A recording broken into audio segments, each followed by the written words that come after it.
La maîtresse de mon mari m'a traité de « domestique » lorsqu'elle s'est présentée chez nous. Elle ne savait pas que je possédais l'entreprise pour laquelle travaille son père. La maîtresse de mon mari a sonné à notre porte samedi après-midi, et quand j'ai répondu, elle m'a tendu son manteau et a dit « Dites à Richard que je suis là ». Parce qu'elle pensait que j'étais la domestique et non sa femme depuis 12 ans. Je suis resté là, tenant son manteau de créateur, pendant qu'elle entrait chez moi comme si elle en était propriétaire. Blonde, peut-être 25 ans, portant une robe qui coûtait plus cher que le loyer de la plupart des gens. Elle a regardé autour de notre hall d'entrée et a dit « Cet endroit a besoin d'être rénové. » J'en parlerai à Richard. Richard est mon mari. Était mon mari, l'homme avec qui j'ai construit cette maison, brique par brique, en cumulant 2 emplois pendant qu'il terminait ses études de médecine. L'homme qui avait apparemment une maîtresse assez jeune pour être sa fille, qui pensait pouvoir redécorer ma maison. « Où est Richard » a-t-elle demandé, sans même me regarder. « Il n'est pas là » ai-je dit. « Eh bien, quand rentrera-t-il »« Je n'ai pas toute la journée. »« Qui êtes-vous » ai-je demandé, même si je commençais à recoller les morceaux. « Je suis Alexis, la petite amie de Richard. » Et vous êtes la domestique, apparemment ? Elle a ri. Eh bien, oui, évidemment, cependant. Mais Richard a généralement du personnel mieux habillé. Êtes-vous nouvelle ? Dans ma propre maison, portant mes vêtements habituels du samedi, un jean et un sweatshirt universitaire. J'avais apparemment l'air d'une domestique pour cet enfant. Je suis ici depuis 12 ans, ai-je dit. 12 ans. Richard ne vit ici que depuis 5 ans. Essayez 12. Elle a levé les yeux au ciel. Les domestiques exagèrent toujours leur ancienneté. Dites juste à Richard que je suis là. Je serai dans le salon. Elle est entrée dans mon salon, s'est assise sur mon canapé, a mis ses pieds sur ma table basse. La table basse que Richard et moi avons achetée lors d'une vente successorale notre première année de mariage. Nous l'avons finie ensemble dans le garage. Pourriez-vous m'apporter de l'eau ? A-t-elle crié. Avec du citron, pas trop de glace. Je lui ai apporté de l'eau. Pas de citron. Trop de glace. Elle a soupiré comme si je l'avais personnellement offensée. Est-ce que Richard vous forme ? Ce n'est pas comme ça qu'il aime que les choses soient faites. Comment Richard aime-t-il que les choses soient faites ? Correctement, efficacement, avec respect pour ses invités. Êtes-vous une invitée fréquente ? Je suis ici tous les mardis et jeudis quand sa femme est au travail. Parfois le samedi si elle est à son club de lecture. Je n'ai pas de club de lecture. Je n'ai pas travaillé les mardis ou jeudis depuis 2 mois depuis que j'ai changé mon emploi du temps. Richard n'était pas au courant du changement. Vous semblez en savoir beaucoup sur sa femme, ai-je dit. Elle a ri. J'en sais assez. Plus âgée. C'est laissé aller. Ennuyeuse. Richard n'est avec elle que par commodité. Moins cher de la garder que de divorcer. Il dit qu'il dit ça tout le temps. Elle l'a piégé jeune avant qu'il ne sache mieux. Maintenant, il est coincé avec une femme démodée qui ne sait probablement même pas ce qu'est le botox. J'ai touché mon visage inconsciemment. 37 ans. Quelques rides, bien sûr, mais démodées. Richard mérite mieux, a-t-elle continué. Quelqu'un de jeune, belle, qui comprend ses besoins, pas une femme au foyer qui pense probablement que le missionnaire est aventureux. Peut-être qu'elle travaille, ai-je suggéré. Oh, pitié. Richard dit qu'elle a un petit boulot dans une entreprise. Probablement réceptionniste ou quelque chose comme ça. Rien d'important. Mon petit boulot a dirigé l'entreprise que j'ai fondée il y a 8 ans. Celle avec 200 employés. Celle qui paie cette maison, la voiture de Richard, son cabinet qui perd de l'argent depuis 3 ans. Le cabinet de Richard doit bien marcher, ai-je dit. Elle a ricané. Entre nous, il a du mal. Mais c'est ce qui arrive quand on est trop gentil. Il a besoin d'une femme qui peut le pousser à être impitoyable. Cette femme lui encourage probablement son côté doux. Peut-être qu'elle paie les factures pendant qu'il règle les choses avec son petit salaire. Pitié, Richard est l'homme. Il pourvoit aux besoins. Je suis allé à la cuisine, j'ai sorti mon téléphone. Richard était à son club de golf. La routine du samedi ne changeait jamais. Je lui ai envoyé un SMS pour qu'il rentre immédiatement. Urgence avec la maison. Il a répondu qu'il était au milieu d'une partie. J'ai répondu que le plafond de son bureau s'était effondré. Il serait à la maison dans 15 minutes. Je suis retourné voir Alexis. Richard est en route. Enfin. J'attendais pour lui faire une surprise. Nous allons à Cabo la semaine prochaine. J'ai réservé la villa et tout. Cabo est sympa. Cher. Richard paie. Évidemment, il paie toujours. C'est ce que font les vrais hommes. Depuis combien de temps êtes-vous ensemble? 6 mois. Les 6 meilleurs mois de ma vie. Il m'achète tout ce que je veux. M'emmène dans les meilleurs restaurants. Saviez-vous qu'il a dépensé 8 000 $ pour mon collier d'anniversaire? Je le savais parce que j'avais vu le relevé de carte de crédit de notre compte joint que je remplis avec mon petit salaire. C'est généreux, ai-je dit. Il est très généreux avec la bonne femme. Sa femme reçoit probablement des fleurs de supermarché et un dîner dans des chaînes de restaurants. Probablement. La voiture de Richard s'est arrêtée. Il est entré en ayant l'air paniqué à propos du plafond de son bureau. A vu Alexis en premier. Son visage est devenu blanc. Puis il m'a vu. Est devenu plus blanc. Richard. Alexis a bondi. Surprise. Je suis venu te voir. Alexis, qu'est-ce que tu fais ici? Je te rends visite, idiot. Ta domestique m'a laissé entrer. Bien qu'elle ne soit pas très bonne. Tu voudras peut-être la remplacer. Ma domestique? Il m'a regardé. J'ai souri. J'ai gardé mon sourire stable tout en regardant le visage de Richard passer par au moins 5 expressions différentes en environ 3 secondes. Sa bouche s'est ouverte comme s'il voulait dire quelque chose, puis s'est refermée quand rien n'est sorti. Il a regardé Alexis, puis moi, puis Alexis à nouveau, et je pouvais réellement voir son cerveau faire des heures supplémentaires, essayant de trouver quel mensonge pourrait le sauver. Sa main est montée pour desserrer sa cravate, même si elle n'était pas serrée, et il a fait ce demi-pas bizarre en arrière comme si son corps voulait courir, mais ses jambes ne coopéraient pas. Alexis était toujours là avec ce grand sourire sur le visage, manquant complètement la panique qui émanait de Richard comme des vagues de chaleur sur l'asphalte en été. Elle a commencé à avancer vers lui pour un câlin ou quelque chose, mais ensuite elle a capté son expression et s'est arrêtée net. Son sourire a faibli juste un petit peu, et elle m'a jeté un coup d'œil avec ce regard confus, comme si elle essayait de comprendre pourquoi Richard n'était pas heureux de la voir. J'ai regardé ses yeux descendre vers ma main gauche où se trouvait mon alliance, la même bague que Richard a mise à mon doigt il y a 12 ans quand nous nous sommes mariés lors de cette petite cérémonie au tribunal, parce que nous étions trop fauchés pour quelque chose de plus grand. La bague a attrapé la lumière de la fenêtre, et j'ai vu Alexis la fixer pendant 3 bonnes secondes avant que son cerveau ne commence à faire des liens. Elle a regardé Richard, puis moi à nouveau, et son visage est passé par cette réalisation au ralenti qui aurait été drôle si cela ne se passait pas dans mon salon. Richard a finalement retrouvé sa voix, et elle est sortie tout éraillée et bizarre. Il a dit que j'étais sa directrice commerciale, que je m'occupais des finances de la maison et aidais avec la paperasse, et il parlait vraiment vite, comme si la vitesse rendait le mensonge plus crédible. Alexis a eu l'air soulagé pendant peut-être 3 secondes, ses épaules se détendant, et ce sourire confiant commençant à revenir. J'ai levé ma main gauche pour que la bague soit juste dans sa ligne de mire, et j'ai dit très clairement que j'étais sa femme depuis 12 ans, celle dont elle parlait depuis 20 minutes pendant que je lui apportais de l'eau avec trop de glace. La couleur a quitté le visage d'Alexis si vite, j'ai cru qu'elle allait vraiment s'évanouir là sur mes parquets. Ses yeux sont devenus énormes, et sa bouche s'est ouverte en une forme de O parfaite, et elle a littéralement trébuché en arrière jusqu'à ce qu'elle heurte le cadre de la porte entre le hall et le salon. Elle s'est accrochée au cadre d'une main pour ne pas tomber, et son sac de créateur a glissé de son épaule et a touché le sol avec ce bruit sourd et coûteux qui a résonné dans le silence soudain.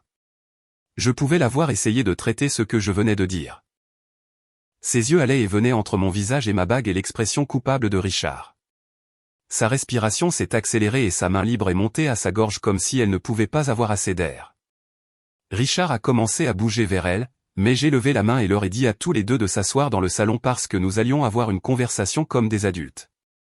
Ma voix est sortie calme et stable, même si mon cœur battait si fort que je pouvais le sentir dans mes oreilles.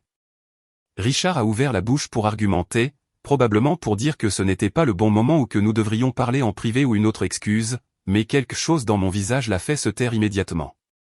Il a marché jusqu'au canapé et s'est assis sur le bord comme s'il avait besoin de courir à tout moment. Alexis l'a suivi comme si elle était en transe, bougeant lentement et prudemment comme si le sol pouvait s'ouvrir et l'engloutir. Elle s'est assise à l'autre bout du canapé par rapport à Richard, aussi loin qu'elle pouvait aller, tout en étant sur le même meuble. Je suis resté debout parce que s'asseoir donnait l'impression de céder un avantage que je ne voulais pas perdre. J'ai regardé Alexis et lui ai dit de tout me raconter sur sa relation avec Richard, et elle s'est immédiatement tournée pour le regarder comme s'il pouvait lui donner la permission ou lui dire quoi dire. Richard fixait ses mains sur ses genoux, triturant son ongle de pouce comme il le fait quand il est nerveux. La bouche d'Alexis s'est ouverte et fermée plusieurs fois avant qu'aucun son ne sorte. Et quand elle a finalement commencé à parler, sa voix était tremblante et petite. Elle a dit qu'ils étaient ensemble depuis 6 mois, qu'ils s'étaient rencontrés lors d'une collecte de fonds à l'hôpital où Richard essayait de trouver des références pour son cabinet. Elle a dit que Richard lui avait dit qu'il était malheureux en ménage avec quelqu'un qui ne le comprenait pas, qui était ennuyeuse et vieille et n'appréciait pas quel homme bon il était. Sa voix est devenue encore plus basse quand elle a dit cette dernière partie, comme si elle commençait à réaliser à quel point cela semblait stupide maintenant. Richard a essayé d'interrompre avec des excuses, levant la tête et ouvrant la bouche, mais je l'ai coupé avant qu'il ne puisse dire un mot. J'ai interrogé Alexis sur l'argent, sur toutes les choses que Richard lui avait achetées, et j'ai gardé ma voix stable et calme comme si je demandais la météo. Alexis a tout énuméré avec cette petite voix effrayée qui n'avait rien à voir avec le ton confiant qu'elle avait utilisé quand elle pensait que j'étais la domestique.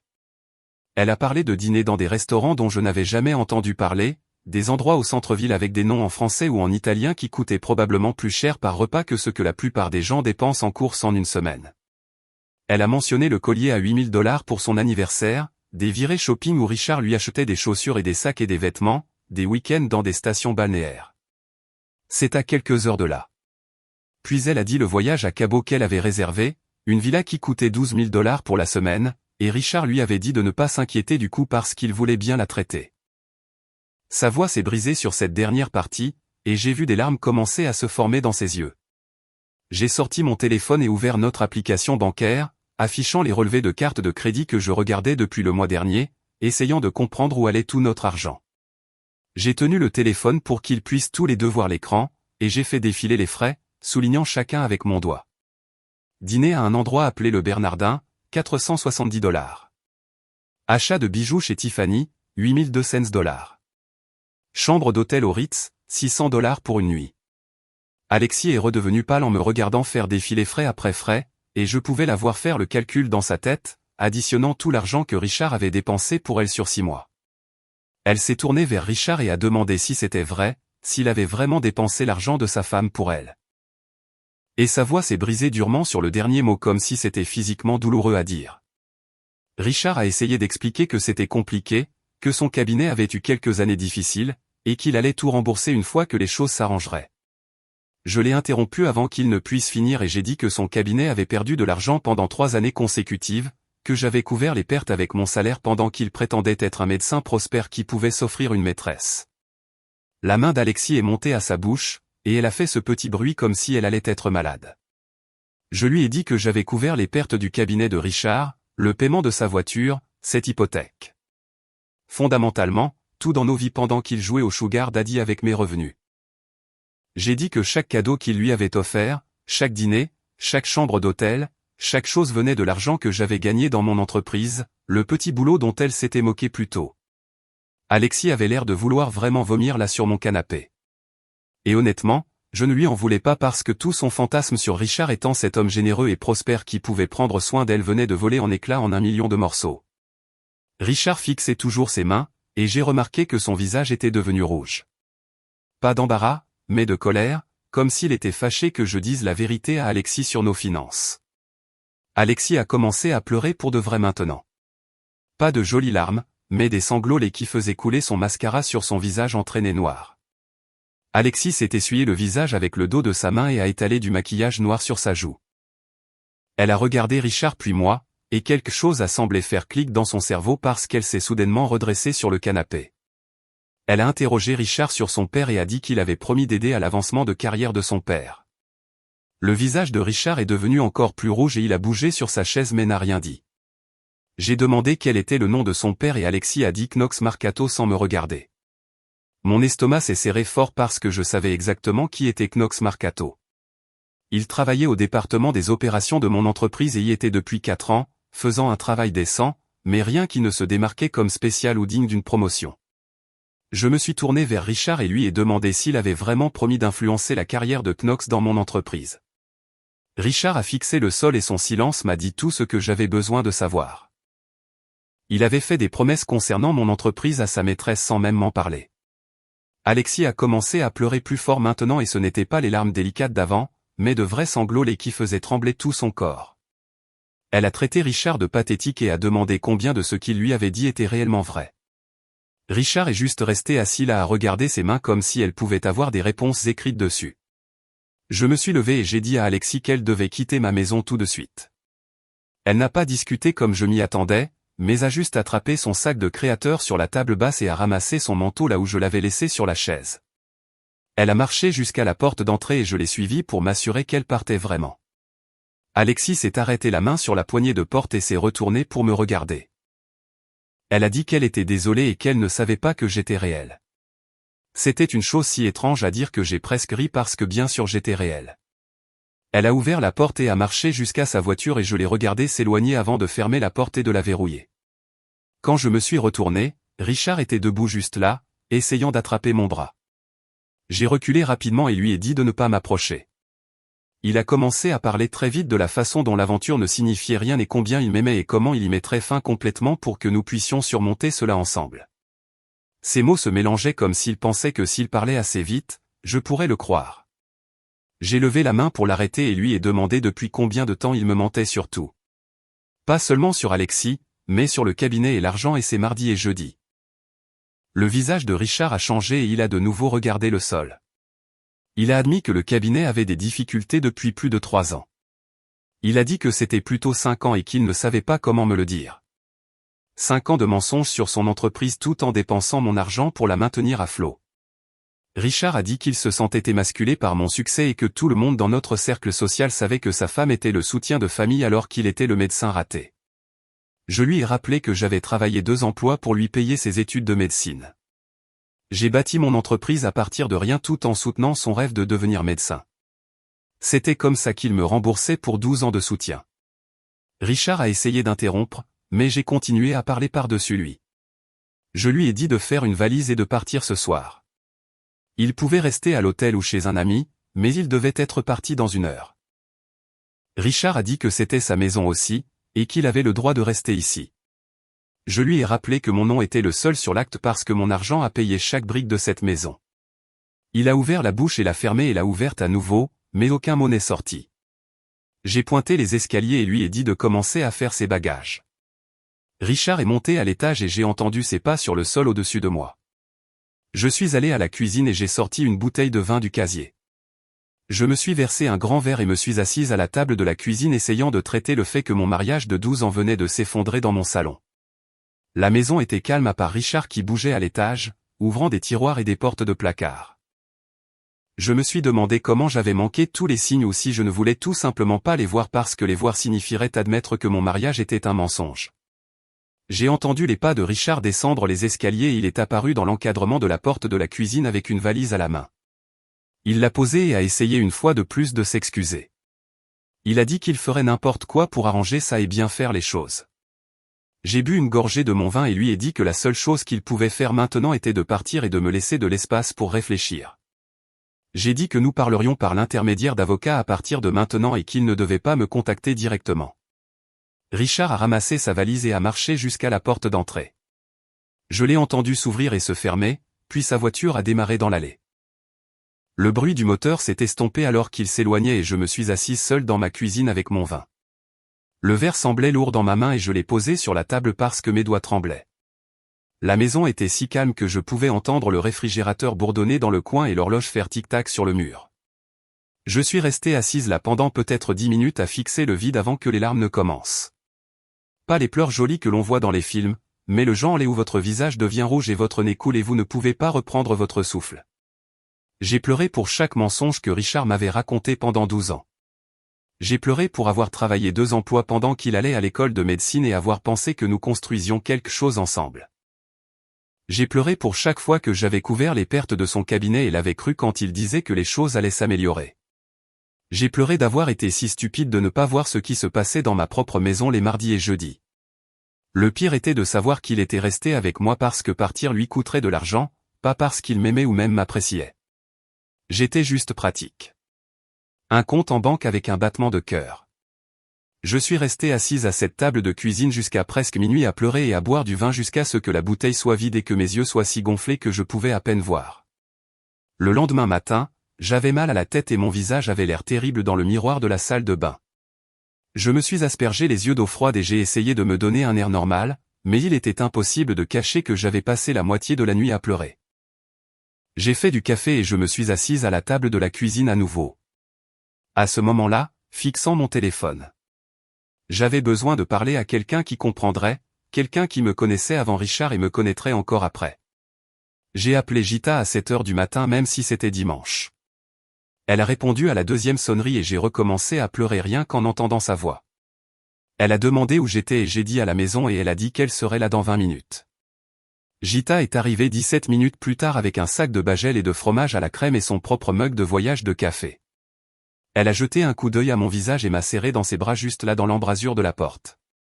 Nous nous sommes assises à ma table de cuisine et je lui ai tout raconté pendant que nous mangions des bagels que je ne pouvais pas vraiment goûter. Je lui ai parlé d'Alexis qui s'est présenté et a pensé que j'étais la domestique. Je lui ai parlé du collier à $8 000 et du voyage à Cabo. Je lui ai parlé de Richard dépensant mon argent pour sa petite amie pendant 6 mois tout en lui disant que sa femme n'était qu'une femme ennuyeuse avec un petit boulot. Gita s'est mise en colère au fur et à mesure que je parlais, son visage devenant rouge et ses mains serrant sa tasse de café si fort que je pensais qu'elle pourrait se casser. Elle a demandé si je savais que Knox Marcato était le père d'Alexis. Je me suis arrêté au milieu d'une bouchée et je l'ai fixé parce que ce nom m'était familier, mais je ne pouvais pas le placer au début. Puis cela m'a frappé et je me suis senti malade à nouveau. Knox travaillait dans notre département des opérations, y était depuis 4 ans, toujours calme et professionnel. Je n'avais jamais su qu'il avait une fille parce que nous ne parlions pas beaucoup de choses personnelles au travail. Gita s'est penchée en avant et a dit que nous devions faire attention à la façon dont cela affectait l'entreprise. Si Knox découvrait ce qui s'était passé, si d'autres employés le découvraient, cela pourrait créer des problèmes dont nous n'avions pas besoin en ce moment. Je savais qu'elle avait raison, mais une partie de moi voulait licencier Knox juste pour être lié à Alexis. Gita a vu mon visage et m'a rappelé que Knox n'avait rien fait de mal. Que le punir pour les choix de sa fille serait injuste et probablement illégal. Elle a dit que nous devrions garder cela sous silence pour le moment et le gérer professionnellement si cela devenait un problème de travail plus tard. J'ai accepté, même si cela semblait injuste que Knox puisse continuer à travailler dans mon entreprise alors que sa fille couchait avec mon mari. J'ai passé le reste de ce week-end dans mon bureau à domicile à passer en revue tous les dossiers financiers que je pouvais trouver. Relevés bancaires, cartes de crédit, documents de prêt, tout. Plus je cherchais, pire c'était. Richard cachait des relevés de cartes de crédit dans sa voiture. Je les ai trouvés quand je suis allé chercher les papiers d'assurance. 3 cartes différentes dont je ne connaissais pas l'existence, tout au plafond, tout à nos 2 noms. Des avances de fonds totalisant près de $30 000 sur 2 ans. J'ai trouvé une demande de prêt pour son cabinet médical où quelqu'un avait falsifié ma signature, et l'écriture ressemblait suffisamment à la mienne pour que je doive la comparer à de vrais documents pour être sûr que ce n'était pas moi. Richard avait contracté un prêt de $75 000 en utilisant notre maison comme garantie, et je n'en ai jamais rien su. Chaque page que je regardais me faisait me sentir plus stupide de lui avoir fait confiance. Comment ai-je manqué ça? Comment n'ai-je pas remarqué que des milliers de dollars disparaissaient? Mais je savais comment. J'étais occupé à diriger mon entreprise, travaillant 60 heures par semaine, et je faisais confiance à mon mari pour être honnête sur l'argent. Je lui ai fait confiance pour tout, et il a utilisé cette confiance pour me voler aveuglément tout en couchant avec quelqu'un d'assez jeune pour être sa fille. Lundi matin, j'étais à mon bureau à 6 heures pour passer des appels avant que quiconque n'arrive au bureau. J'avais besoin du meilleur avocat spécialisé en divorce de la ville, et tout le monde disait que c'était Palmer Hendricks. Le site web de son cabinet disait qu'elle se spécialisait dans les divorces à valeur nette élevée et avait la réputation d'être dure. J'ai appelé son bureau à 8 heures quand ils ont ouvert et j'ai eu une assistante qui semblait ennuyée. J'ai expliqué que j'avais besoin d'un rendez-vous d'urgence pour un divorce et l'assistante a dit que Palmer était complet pour les 3 prochaines semaines. J'ai donné mon nom et mentionné le nom de mon entreprise et le ton de l'assistante a complètement changé. Elle m'a mise en attente et quand elle est revenue, c'était Palmer elle-même au téléphone.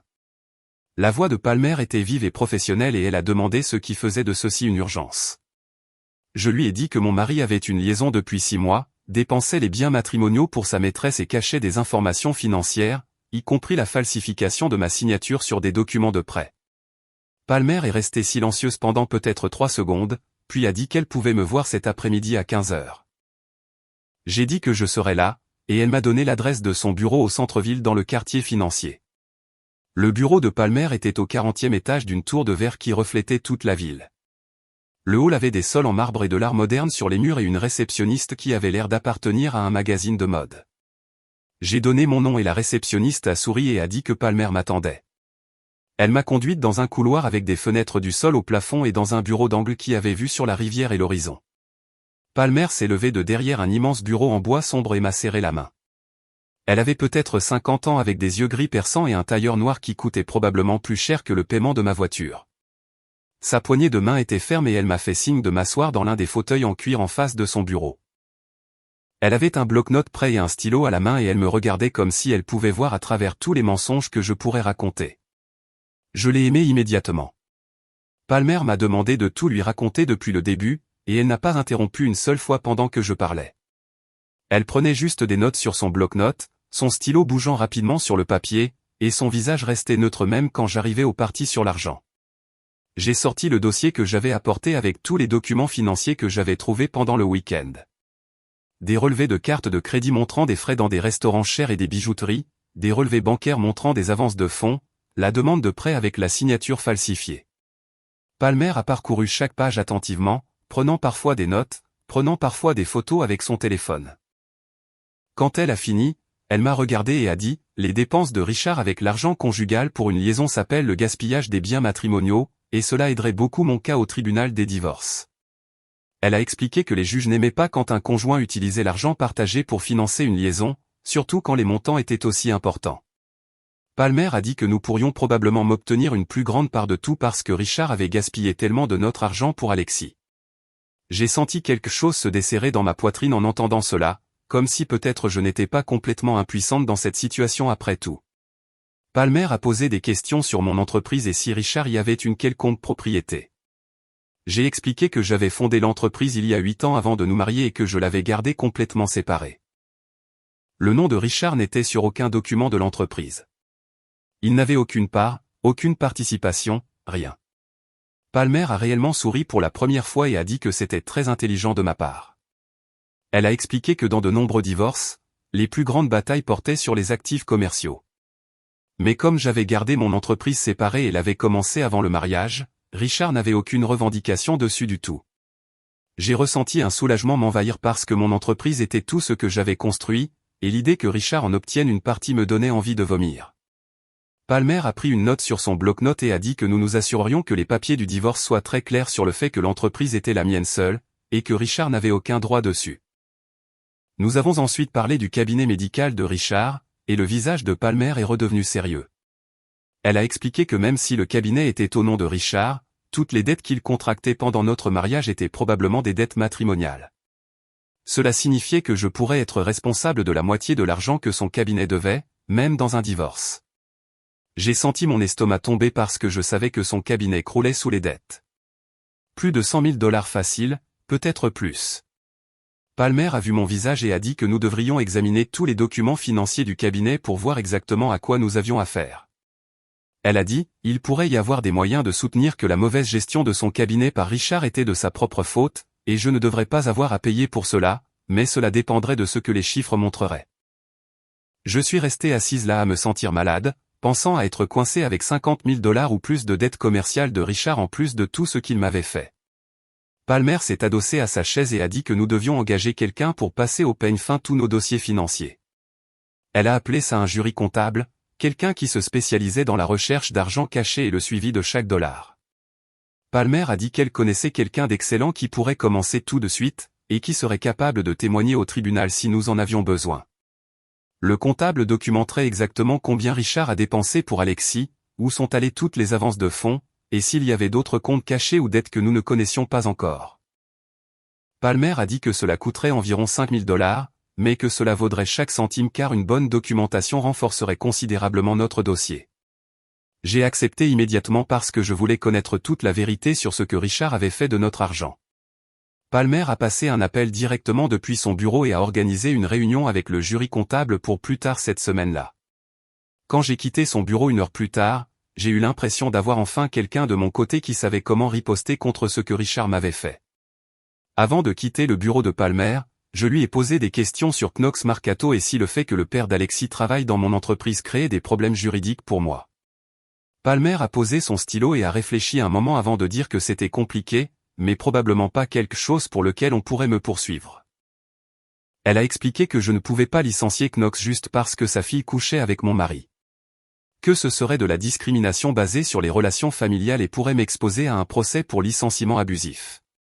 Palmer a dit que je devrais parler à mon service RH tout de suite et m'assurer que nous documentions tout soigneusement afin que personne ne puisse prétendre que je traitais Knox différemment à cause de ce qu'Alexis avait fait. Je l'ai remercié et je suis parti avec l'impression que chaque partie de ma vie se transformait en un champ de mine juridique où un faux pas pourrait m'exploser au visage. De retour à mon bureau le lendemain matin, j'ai programmé une réunion privée avec Corey Brandt, notre chef des RH. Corey était dans l'entreprise depuis 6 ans et je lui faisais confiance pour gérer les situations sensibles sans répandre de ragots dans le bâtiment. J'ai fermé la porte de mon bureau et expliqué que je traversais un divorce et qu'il pourrait y avoir des complications au travail sur lesquelles j'avais besoin de ses conseils. Corey a sorti un bloc-notes et a écouté sans interrompre alors que je lui disais que mon mari avait une liaison avec la fille d'un employé. Je n'ai pas utilisé de nom au début, j'ai juste exposé la situation de base et demandé ce que je devais faire pour nous protéger, moi et l'entreprise. Le visage de Corey est resté professionnel, mais je pouvais voir de la sympathie dans ses yeux quand il a dit que nous devions être extrêmement prudents sur la façon dont nous gérions le statut des employés. Il a expliqué que nous ne pouvions pas punir quelqu'un pour les actions des membres de sa famille. Ce serait de la discrimination et pourrait entraîner un procès que l'entreprise perdrait probablement. Corey a dit que la meilleure approche était de tout documenter et de traiter l'employé exactement comme nous traiterions n'importe qui d'autre, en ne traitant que les problèmes de performance réels s'ils survenaient.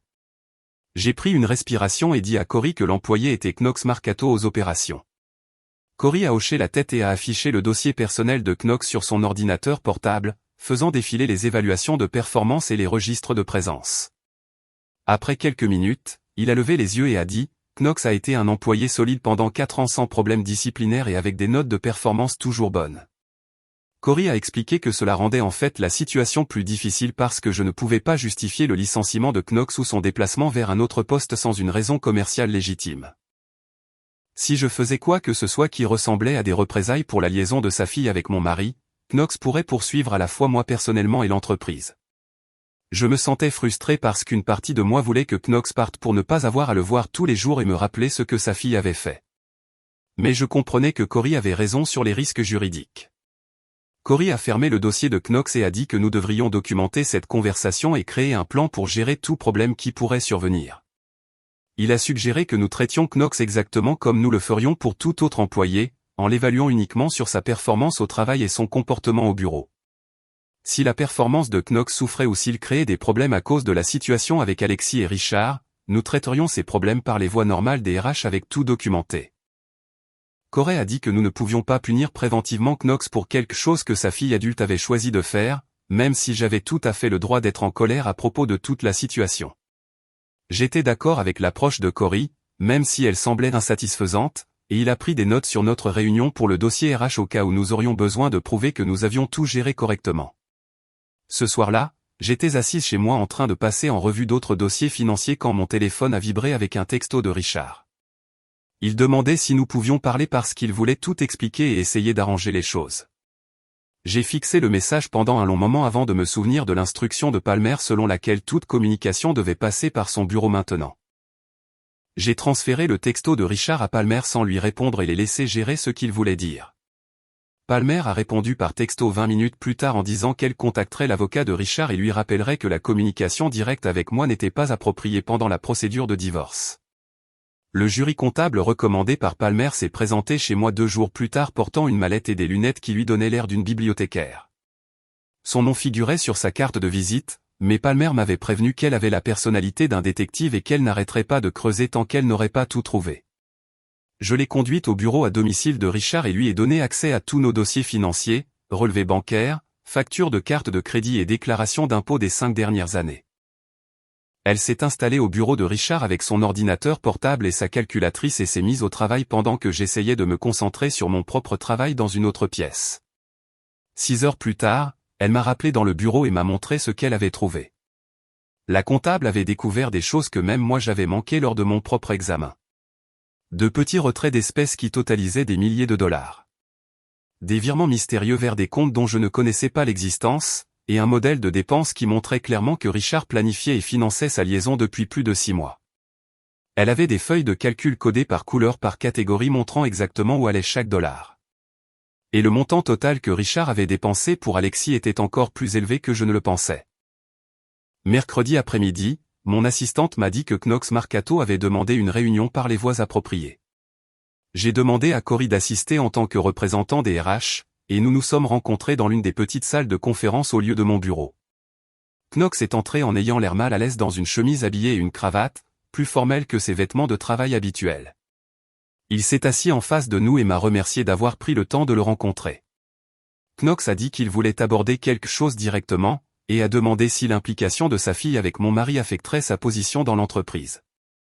Je pouvais le voir agripper le bord de la table et son visage était tendu par le stress alors qu'il attendait ma réponse.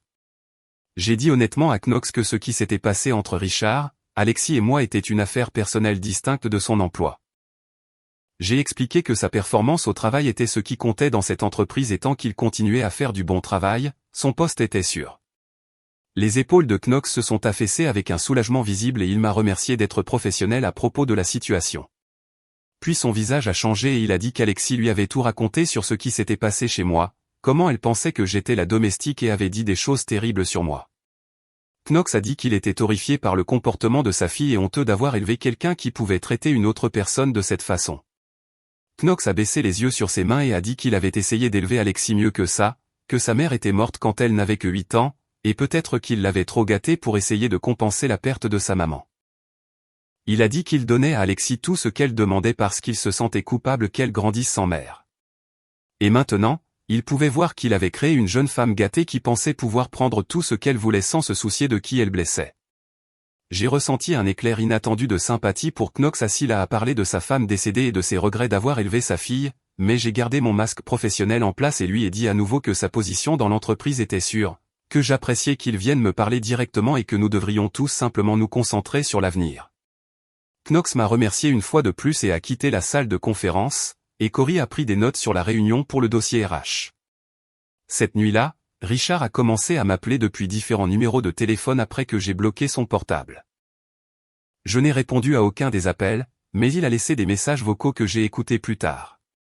Les messages oscillaient entre excuses et colère avec Richard me suppliant de lui parler dans un message vocal, puis m'accusant de réagir de manière excessive et d'essayer de détruire sa vie dans le suivant. J'ai sauvegardé chaque message vocal comme Palmer me l'avait dit et les ai tous transférés à son email. Le lendemain matin, Palmer a appelé et a dit qu'elle envoyait à l'avocat de Richard une lettre officielle de cessation et d'abstention lui disant d'arrêter de me contacter directement. Elle a dit que si Richard continuait à appeler après avoir reçu la lettre, nous pourrions l'utiliser comme preuve de harcèlement et cela ne ferait que le rendre pire quand nous arriverions au tribunal. 2 semaines plus tard, le jury comptable est revenu au bureau de Palmer avec son rapport complet, et je me suis assise en face d'elle pendant qu'elle me guidait à travers chaque transaction. Elle avait des feuilles de calcul codées par couleur par catégorie, et les sections rouges pour les dépenses d'Alexis couvraient 3 pages complètes. 60 000 $ en 6 mois répartis en dîners dans des restaurants dont je n'avais jamais entendu parler, achats de bijoux, magasin de vêtements de créateurs, un week-end à Miami, et la villa de Cabo à 12 000 $ que Richard avait prépayé en totalité. La comptable m'a montré des reçus pour des dîners à 800 $ où Richard commandait des bouteilles de vin qui coûtaient plus cher que notre budget mensuel d'épicerie. Elle a trouvé des frais dans des hôtels de luxe de notre propre ville, des endroits où Richard m'avait dit qu'il assistait à des conférences médicales alors qu'en réalité il dépensait mon argent pour des chambres d'hôtel à 20 minutes de chez nous. La voix de la comptable restait professionnelle et calme pendant qu'elle détruisait mon mariage avec des chiffres, des dates et des relevés de cartes de crédit. Palmer prenait des notes et posait des questions sur des transactions spécifiques, construisant son dossier pièce par pièce. Quand nous avons fini, Palmer a dit que ce niveau de dissipation jouerait très bien au tribunal. Les juges ne voyaient pas d'un bon œil les conjoints qui dépensaient les biens matrimoniaux pour des liaisons. Elle a déposé les papiers du divorce cet après-midi-là, citant l'adultère et la dissipation des biens matrimoniaux comme motif. Richard a été signifié à son cabinet médical 3 jours plus tard pendant les heures d'ouverture. Palmer a arrangé ça exprès, a dit qu'il méritait l'humiliation publique après ce qu'il a fait. Sa réceptionniste a appelé mon portable par erreur, pensant que je m'occupais toujours des affaires de Richard et m'a dit qu'un huissier de justice s'était présenté pendant les heures de consultation et avait remis des papiers à Richard devant tout son personnel. 20 minutes après avoir été signifié, le téléphone du bureau de Palmer a sonné et son assistante a dit que Richard était en ligne en train de hurler. Palmer l'a mis sur haut-parleur pour que je puisse entendre, et sa voix passait en colère et désespérée, hurlant sur la façon dont je l'humiliais publiquement et détruisais sa réputation. Palmer a attendu qu'il soit à bout de souffle et a ensuite dit très calmement que c'est ce qui arrive quand on dépense l'argent de sa femme pour sa maîtresse. Richard a essayé d'argumenter, mais Palmer l'a coupé et lui a dit que toute communication future devait passer par son avocat. Puis elle a raccroché alors qu'il parlait encore. Je n'ai rien ressenti en l'écoutant rager, juste une sorte de satisfaction fatiguée qu'il fasse enfin face à de vraies conséquences. Son avocat a contacté Palmer la semaine suivante pour proposer une médiation afin d'éviter une bataille judiciaire désordonnée. Palmer m'a appelé au bureau et a exposé les options. Elle a dit, « Nous avons un dossier très solide, mais le litige serait coûteux et émotionnellement épuisant. » Elle a expliqué que la médiation pourrait nous amener à un règlement plus rapidement et nous faire économiser de l'argent et des frais juridiques, bien qu'elle soit heureuse de démolir Richard au tribunal si c'était ce que je voulais. J'ai pensé à assister à un procès, à voir tout notre mariage décortiqué en public, écouter les excuses de Richard devant un juge. L'idée m'a épuisé avant même que ça ne commence. J'ai dit à Palmer que j'essaierais une séance de médiation, et si ça ne marchait pas, nous irions au tribunal. Elle a dit que c'était intelligent, que nous pourrions toujours plaider plus tard si Richard n'était pas raisonnable.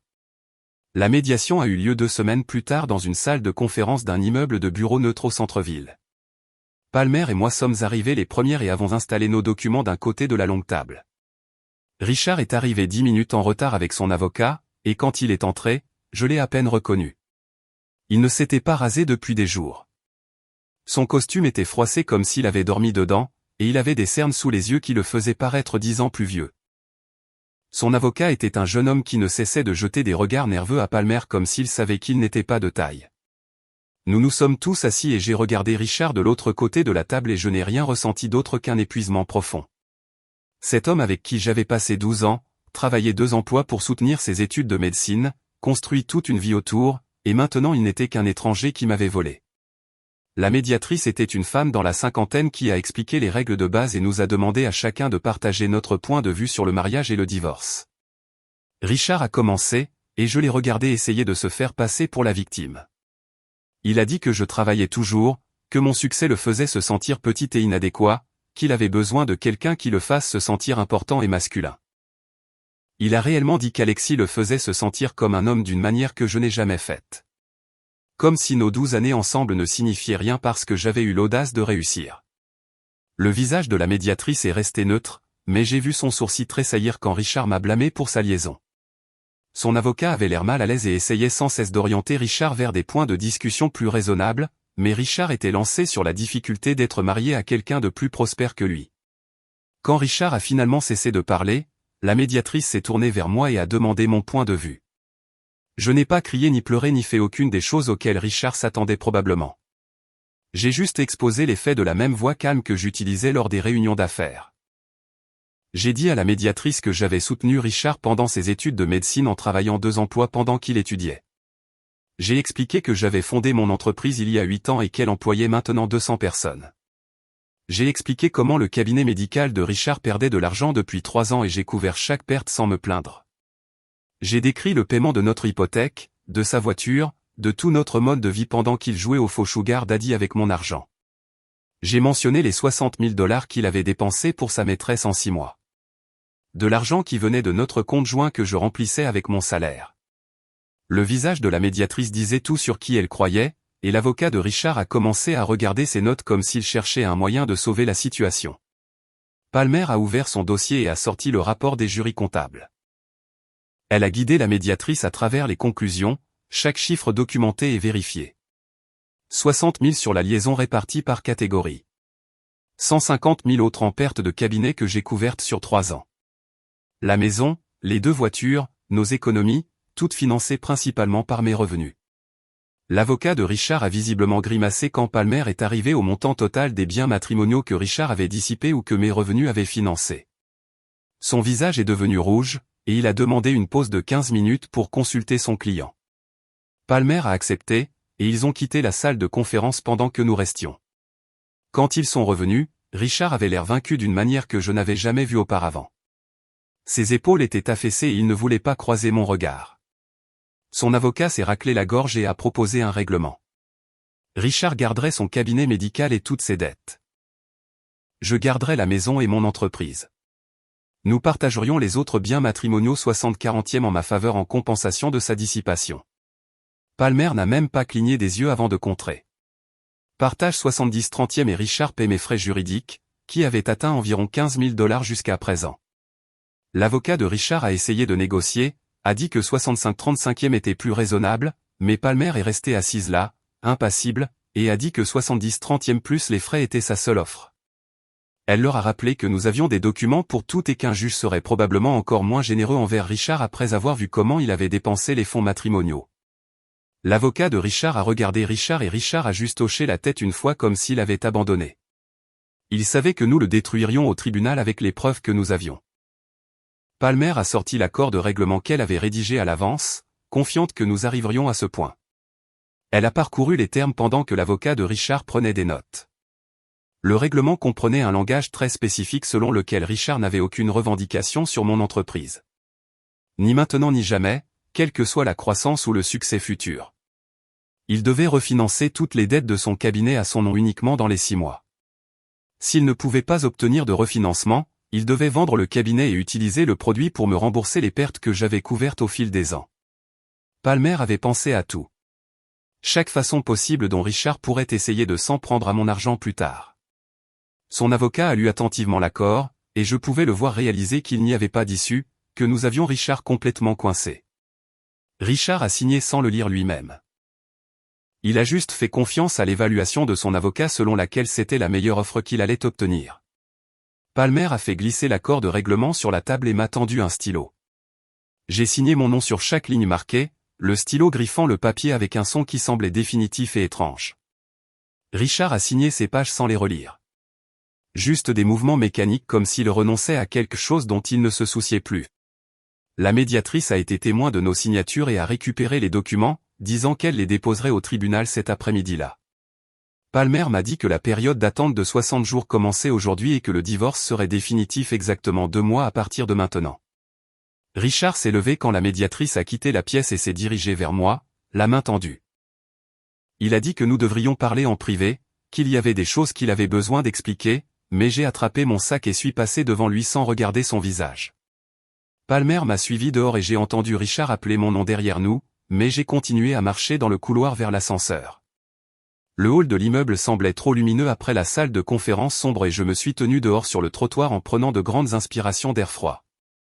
Palmer m'a serré l'épaule et a dit que je m'en étais bien sorti là-dedans, que le règlement était équitable et protégeait complètement mes intérêts. Je suis retourné au bureau en voiture parce que rentrer à la maison semblait impossible et j'avais besoin d'être quelque part qui avait du sens. Gita était dans son bureau quand je suis revenu et elle a jeté un coup d'œil à mon visage et a fermé sa porte. Je me suis assise sur la chaise en face de son bureau et je lui ai tout raconté sur le règlement, le partage 70/30, Richard gardant son cabinet défaillant, moi gardant la maison et l'entreprise. Elle a dit que c'était un bon résultat, que Richard avait ce qu'il méritait, mais ensuite elle s'est penchée en avant et a dit, je semblais trop calme à propos de tout. Elle m'a dit que j'agissais comme si je venais de conclure une affaire au lieu de mettre fin à mon mariage, et elle s'inquiétait que je garde tout à l'intérieur. J'ai dit que j'allais bien, que je voulais juste en finir, mais Gita a secoué la tête et a dit qu'elle me connaissait mieux que ça. J'ai changé de sujet pour parler de travail et elle m'a laissé faire, mais je pouvais voir l'inquiétude dans ses yeux. Cette nuit-là, je suis rentré dans la maison vide et je me suis tenu dans la cuisine à regarder le vide. Les papiers du règlement étaient dans mon sac et mon alliance était toujours à mon doigt et j'ai réalisé que j'étais marié depuis 12 ans à quelqu'un que je n'avais jamais vraiment connu. Je suis monté dans notre chambre, me suis assise sur le bord du lit, et je me suis enfin laissé pleurer. Pas des larmes silencieuses, mais des sanglots bruyants et les qui venaient de quelque part au fond de ma poitrine. J'ai pleuré pour la fille de 25 ans qui a travaillé 2 emplois pour payer les études de médecine de son mari. J'ai pleuré pour chaque fois que j'ai couvert les pertes de son cabinet sans me plaindre. J'ai pleuré pour l'avenir que je pensais que nous aurions. Des enfants, la retraite et vieillir ensemble. J'ai pleuré pour la personne que je pensais que Richard était. L'homme que j'ai épousé qui n'a apparemment jamais existé du tout. J'ai pleuré jusqu'à ce que ma gorge me fasse mal et que mes yeux soient gonflés et que je n'ai plus de larmes. Et puis je me suis allongé sur le lit portant toujours mes vêtements de travail et j'ai fixé le plafond jusqu'à ce que je m'endorme. Les semaines suivantes ont semblé étranges et déconnectées, comme si je vivais dans un endroit intermédiaire.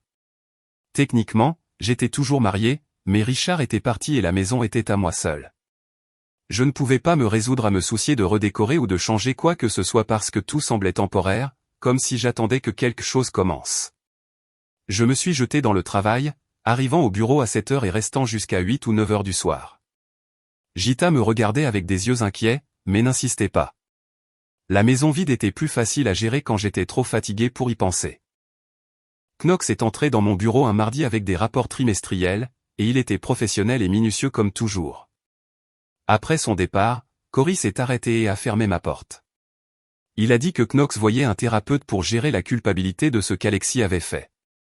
Que Knox s'en voulait d'avoir élevé une fille qui pouvait blesser quelqu'un de cette façon.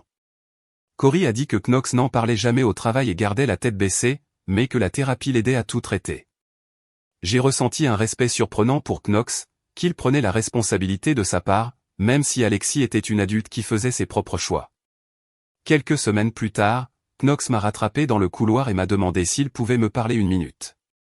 Il a dit prudemment, comme s'il marchait dans un champ de mine, qu'Alexis était retourné vivre à la maison après que Richard n'ait plus pu payer son appartement. Il m'a dit que sa fille travaillait avec un thérapeute et regrettait profondément ce qu'elle avait fait, qu'elle voulait s'excuser un jour si j'étais prête à l'entendre. J'ai regardé le visage fatigué de Knox et j'ai vu un père qui souffrait pour les erreurs de son enfant. Je n'ai pas répondu à ce qu'il a dit sur Alexis parce que je n'étais pas prête pour cette conversation. J'ai juste hoché la tête une fois et je suis parti. Knox n'en a plus reparlé. J'ai entendu par des amis communs que le cabinet médical de Richard était plus en difficulté que jamais sans mon argent pour le soutenir. Quelqu'un m'a dit qu'il rencontrait des courtiers en affaires pour vendre le cabinet, qu'il n'aurait peut-être pas le choix si les choses ne s'amélioraient pas bientôt. Une partie de moi se sentait justifier que les conséquences soient réelles et immédiates, mais surtout je me sentais juste triste que 12 ans de mariage se terminent par la vente du rêve que je l'avais aidé à construire, que tout se résume à de l'argent et des mensonges et une fille de 25 ans qui pensait pouvoir avoir la vie de quelqu'un d'autre. 8 semaines après avoir signé le règlement, Palmer a appelé mon portable pendant que j'étais en réunion. Je suis sorti pour prendre l'appel et elle a dit que le tribunal avait tout traité et que le divorce était définitif depuis ce matin. J'étais officiellement célibataire à nouveau à 37 ans. Palmer a dit que les documents arriveraient dans quelques jours et que je devrais appeler si j'avais besoin de quoi que ce soit d'autre. Je l'ai remercié et j'ai raccroché et je suis resté dans le couloir à essayer de réaliser que c'était vraiment fini. 12 ans de mariage dissous en 60 jours d'attente. Cela semblait surréaliste et anticlimactique, comme si je devais ressentir quelque chose de plus grand que cet étrange soulagement vide. Gita a insisté pour m'emmener dîner ce soir-là pour marquer l'occasion, bien qu'elle ait convenu que célébration n'était pas le bon mot pour cela. Nous sommes allés dans un endroit italien cher au centre-ville, et elle a commandé une bouteille de vin. Quand elle est arrivée, elle a levé son verre et a dit « Au nouveau départ, au nouveau commencement », pour se souvenir de qui tu es sans que personne ne te retienne. J'ai choqué mon verre contre le sien et j'ai essayé de me sentir optimiste pour l'avenir au lieu d'être simplement épuisé par le passé. La nourriture était bonne et Gita m'a fait rire avec des histoires sur de terribles premiers rendez-vous qu'elle avait eus. Et pendant quelques heures, je me suis presque senti normal. La semaine suivante, j'ai pris rendez-vous avec un thérapeute parce que Gita avait raison de dire que je gardais tout à l'intérieur. Le cabinet du thérapeute était dans un immeuble calme avec des chaises confortables et un éclairage doux. Je me suis assise sur son canapé et je lui ai raconté toute l'histoire depuis le début. Elle a écouté sans m'interrompre et a ensuite dit quelque chose qui m'a frappé de plein fouet. Elle m'a dit que j'avais été tellement investi dans la vie que je construisais que j'avais ignoré les drapeaux rouges évidents concernant Richard. Que j'avais choisi de croire ses mensonges parce qu'admettre la vérité signifiait admettre que j'avais gaspillé des années pour la mauvaise personne. Elle a dit que reconnaître ces schémas était la première étape pour s'assurer que je ne les répète pas, que comprendre pourquoi j'avais fait ces choix m'aiderait à en faire de meilleurs à l'avenir. J'ai quitté son bureau en me sentant à vif et exposé, mais aussi plus légère d'une certaine manière. Comme si peut-être en parler pouvait réellement m'aider à passer à autre chose. 3 mois se sont écoulés après l'arrivée des papiers du divorce, et je me suis installé dans une routine qui me semblait plus la mienne que tout ce que j'avais connu depuis des années. Knox m'a envoyé un email via les canaux appropriés de l'entreprise demandant s'il pouvait me rencontrer. A dit que c'était personnel et qu'il comprendrait si je refusais. J'ai accepté parce que Knox n'avait été rien d'autre que professionnel depuis que tout s'était passé. Et je l'ai rencontré dans mon bureau un jeudi après-midi. Il est entré en ayant l'air nerveux et apologétique. Et puis Alexis a suivi derrière lui. Elle avait l'air complètement différente de la femme blonde qui m'avait tendu son manteau ce samedi-là. Ses cheveux étaient tirés en arrière en une simple queue de cheval, pas de maquillage, portant un jean et un pull uni qui venaient probablement d'un magasin ordinaire au lieu d'une boutique de créateurs. Elle a gardé les yeux baissés et a attendu que Knox parle en premier. Il m'a dit qu'Alexis travaillait dur sur elle-même, voyait un thérapeute 2 fois par semaine, et qu'elle voulait s'excuser correctement si j'étais prête à l'entendre. J'ai regardé Alexis et elle a finalement croisé mon regard, et j'ai vu quelque chose de réel là au lieu de l'attitude arrogante d'avant. Je leur ai dit de s'asseoir. Alexis a pris une respiration et a commencé à parler. A dit qu'elle savait que les mots ne pouvaient pas réparer ce qu'elle avait fait, mais qu'elle devait essayer quand même. Elle a expliqué qu'elle avait grandi gâtée après la mort de sa mère, que Knox lui donnait tout pour compenser la perte, et qu'elle était devenue cette personne qui pensait que le monde existait pour servir ses désirs. Elle savait que Richard était marié quand ils ont commencé à se voir. Mais elle s'était convaincue que cela n'avait pas d'importance parce que sa femme n'était que cette idée abstraite, pas une vraie personne avec des sentiments et une vie. Me rencontrer ce jour-là l'a choquée en lui faisant réaliser qu'elle avait blessé un être humain réel, quelqu'un qui avait construit une maison et une entreprise et toute une vie qu'elle avait essayé d'investir comme si elle était à elle. Elle a dit qu'elle travaillait avec son thérapeute pour comprendre pourquoi elle avait fait ses choix, pourquoi elle pensait mériter des choses qui appartenaient à quelqu'un d'autre, et elle commençait à voir à quel point sa pensée avait été tordue. Je l'ai écouté parler et j'ai réalisé quelque part pendant ses excuses que je n'étais plus en colère. La rage qui brûlait si fort quand elle s'est assise sur mon canapé et m'a insulté s'était évanouie en quelque chose de fatigué et lourd, et j'étais épuisé de la porter. J'ai dit à Alexis que j'appréciais qu'elle vienne ici et soit honnête, que je pouvais voir qu'elle essayait de changer. J'ai dit que je lui pardonnais, pas parce qu'elle l'avait mérité ou parce que ce qu'elle avait fait était acceptable, mais parce que j'avais besoin de lâcher ce poids pour pouvoir vraiment avancer. Elle a commencé à pleurer et m'a remercié, et Knox a semblé soulagé et reconnaissant d'une manière qui m'a rendu heureuse d'avoir accepté cette réunion. Ils sont partis après quelques minutes de plus et je me suis assise dans mon bureau en me sentant plus légère que je ne l'avais été depuis des mois. 6 mois après que la maîtresse de Richard a sonné à ma porte, ma vie ne ressemblait en rien à ce à quoi je m'attendais et était en quelque sorte meilleure que je ne l'imaginais. Mon entreprise a atteint des bénéfices records ce trimestre et nous avons embauché 50 nouveaux employés. Nous sommes développés sur 2 nouveaux marchés que je prévoyais depuis des années. J'ai commencé à sortir avec quelqu'un que j'ai rencontré grâce à Gita, un consultant qui travaillait avec des startups technologiques, et qui était réellement enthousiaste quand je parlais de stratégie commerciale au lieu d'avoir l'air ennuyé ou menacé. Il gagnait plus d'argent que moi et ne se souciait pas que je réussisse. Traitait cela comme quelque chose à célébrer au lieu de rivaliser avec. La maison semblait à nouveau pleine parce que je l'avais remplie de mes propres affaires, de mes propres choix, de ma propre vie au lieu d'essayer de construire quelque chose avec quelqu'un qui en voulait à chaque brique que je posais. Certains jours, j'étais réellement reconnaissante qu'Alexis se soit présenté ce samedi après-midi dans sa robe de créateur et son attitude parce qu'elle m'a libéré d'un mariage qui étouffait lentement qui j'étais vraiment.